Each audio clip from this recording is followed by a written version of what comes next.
Film opens on a beach at night. A group of teenagers is partying by the shore, laughing, drinking, and enjoying the moment under the stars. In the middle of a fun, one of the guys suddenly sets a rule: no phones allowed.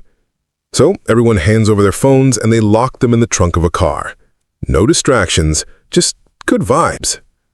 Not long after, two guys return carrying something weird. A large, slime-covered object they say they found not far from the shoreline. They have no idea that this strange thing is about to become their worst nightmare.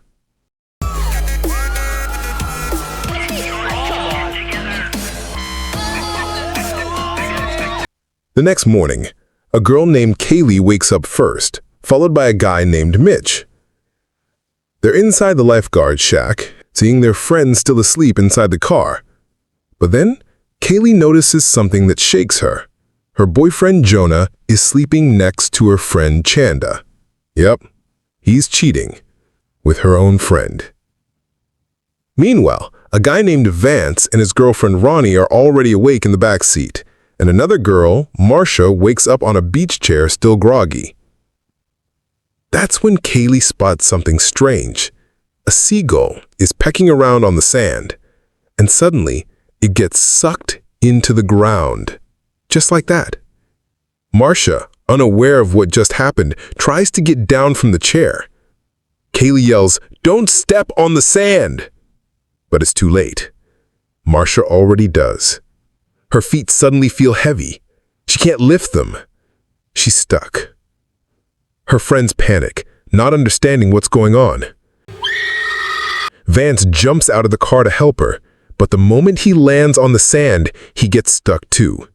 He falls face first onto the ground, and something beneath the sand begins to eat away at his face, ripping the skin, blood pouring out. Moments later, both Vance and Marcia are dragged under the sand. Just like that. Everyone is horrified. They try to call the police, but then remember, all their phones are still locked in the trunk. Mitch, the guy who made the no-phone rule, gets blamed right away. Everyone thinks this is all his fault.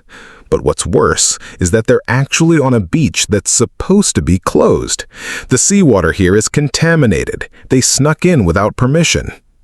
Back in the car, Jonah tries to start the engine, but nothing happens. The battery's dead, and Jonah forgot to replace it before the trip.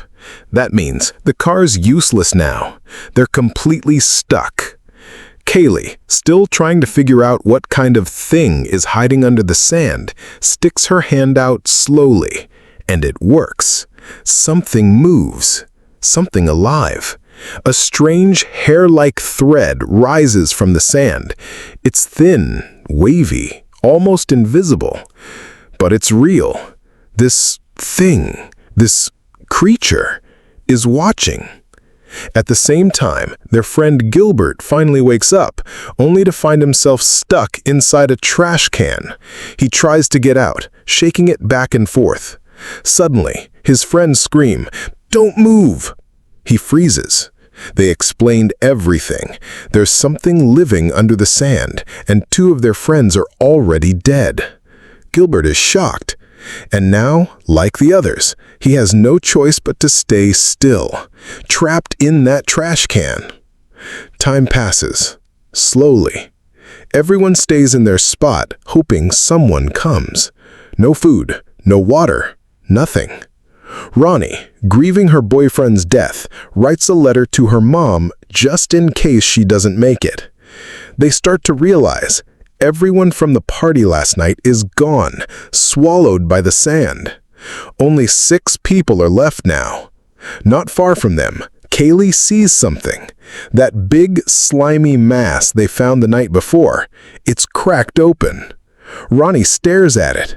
"It looks like an egg," she says. That's when it all starts to make sense. Whatever is hiding beneath the sand, this parasitic creature, it came from that egg, and now it's hunting. Jonah gets an idea. He wants to grab something from Marcia's bag. Behind the car, there are 2 surfboards. He lays them out one at a time, stepping carefully across the sand. But as he gets closer to the chair, one board slips out from under him. He struggles to stay balanced, to avoid touching the sand. But it's too late. Suddenly, tentacles shoot out from beneath the surface. The sand monster grabs his stomach. Luckily, Jonah manages to hang on. He jumps onto the chair just in time. But then he screams. Something bites into his stomach. He's been attacked by the parasite. His face turns pale, like someone who's been poisoned. He says it feels like his stomach is being stung by 1,000 jellyfish. Through the pain, he reaches into Marsh's bag and finds a few cans of drinks. One by one, Jonah tosses the drinks to the others. But as he throws one toward Mitch, he suddenly cries out in pain. The shock causes Mitch to stumble, loosening a wooden plank near the lifeguard shack stairs. Meanwhile, Jonah's wound gets worse. It's swollen, infected, oozing pus. He lies helplessly on the chair, unable to move. The remaining 5 are now more desperate than ever. They realize they need to get to the phones, still locked inside the car trunk. Ronnie steps up with a plan. She tries to open the trunk by stepping on the bumper. Just as the trunk begins to open, a patrol car pulls up, blaring its horn.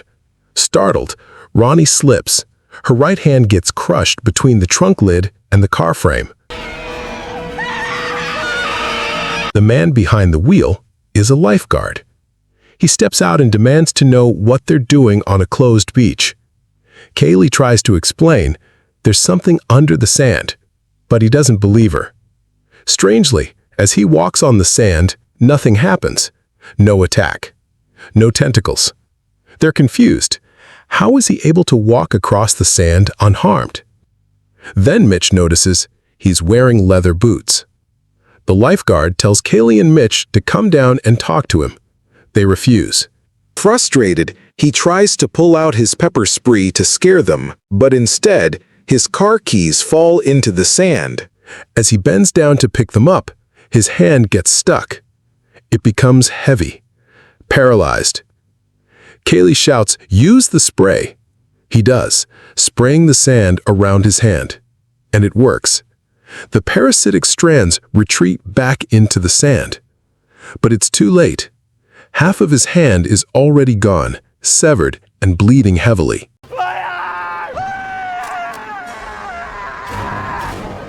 Seconds later, he collapses, and the sand swallows him whole.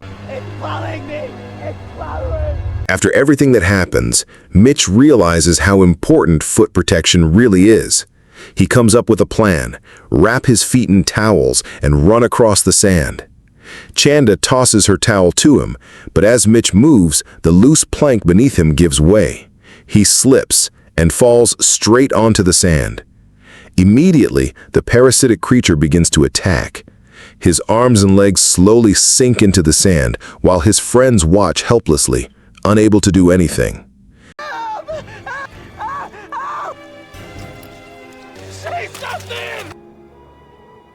In a moment of panic, Kaylee has a brilliant idea.